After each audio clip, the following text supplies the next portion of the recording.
देखिए, मैं कांग्रेस को कहता हूं कि कांग्रेस भ्रष्टाचार की अम्मा है। केजरीवाल जी की हालत ये थी कि चोरी और सीना जोरी। चुनाव में जो कांग्रेस पूरे देश के अंदर पराजय के कगार पर खड़ी है, वह कांग्रेस के सरदार श्री राहुल गांधी जी जिस भाषा का इस्तेमाल कर रहे हैं, इसका फैसला तो लोकसभा चुनाव 2024 में हो जाएगा, जब कांग्रेस का सूपड़ा साफ होगा। फिर एक बार प्रचंड बहुमत की मोदी सरकार बनेगी। भ्रष्टाचार एक दानव है, इस देश को विकसित देश नहीं होने दिया।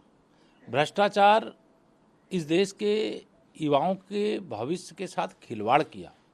इस भ्रष्टाचार ने जैसे एक शिष्टाचार का रूप धारण कर लिया कि जैसे पैसा लेकर के कोई काम करना या सत्ता में रह करके रिश्वतखोरी करना अधिकार लोगों ने समझ लिया था। जांच एजेंसियों पर आरोप ऐसे लगाते हैं जैसे लगता है कि जांच एजेंसियों को लगातार उनको पीएमओ से, एचएमओ से या बीजेपी ऑफिस से कोई आदेश मिल रहा हो, लेकिन जांच एजेंसियां निष्पक्षता से जांच कर रही हैं और जांच में जो दोषी होता है उस व्यक्ति को 10-10 बार नोटिस दी गई।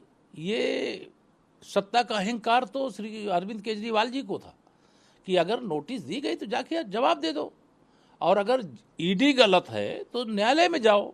अगर आपको न्यायालय से भी रिलीफ नहीं मिल रही है, उसके बाद ईडी पर दोष लगाओगे, चुनाव हार जाओगे तो चुनाव आयोग पर आरोप लगाओगे, ईवीएम पे आरोप लगाओगे। कोई इतने बड़े बड़े आपराधिक घटनाएं हो जाएं और उस पर कोर्ट के आदेश से सीबीआई जांच हो, एनआई जांच हो, तो उस पर आरोप लगाओगे। सेना पराक्रम दिखाए, एयर स्ट्राइक करे, सर्जिकल स्ट्राइक करे, तो उस पर सवाल उठाओगे। कैसे चलेगा जी?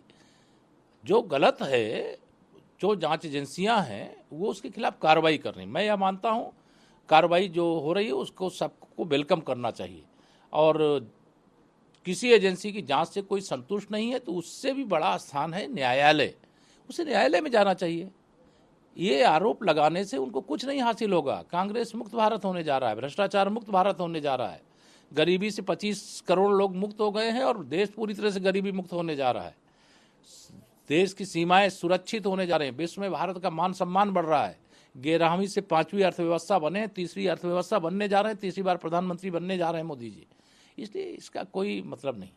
सर, आज देशव्यापी प्रदर्शन कर रही है भाजपा के खिलाफ आम आदमी पार्टी। नहीं, प्रदर्शन करें, प्रदर्शन करें। अलायंस भी साथ में, वो सारे लोग माननीय मोदी जी के खिलाफ सब लोग हैं जो भ्रष्टाचार के दलदल में डूबे हुए दल या नेता हैं, वो सब इस समय एकजुट दिखाई देंगे। मतलब उसमें से कोई अलग नहीं। जिनके ऊपर भ्रष्टाचार के आरोप हैं या जिनको लगता है कि हमने भी भ्रष्टाचार किया, अगर इस बार अरविंद केजरीवाल जी जेल गए तो अगली बार हमारा नंबर आ सकता है, तो वो सब उनके साथ एकजुट हो जाएंगे। लेकिन इससे मुझे लगता है कि जांच एजेंसियों को प्रभावित भी नहीं होना चाहिए, और जो भ्रष्ट है उसकी जांच करके कार्रवाई करनी ही चाहिए। सर, सपा राष्ट्र अध्यक्ष अखिलेश यादव आज आजम खान से मुलाकात करने के लिए सीतापुर जेल गए हैं। नहीं, जाके आजम खान से मिलावे, जाके मुख्तार अंसारी जी से मिलावे, जाके जो इनके बड़े बड़े और कोई अलग अलग अपराधों में सजा पाए हुए लोग हैं उनसे भी जाकर के मिलावे, लेकिन समाजवादी पार्टी समाप्तवादी पार्टी बनेगी।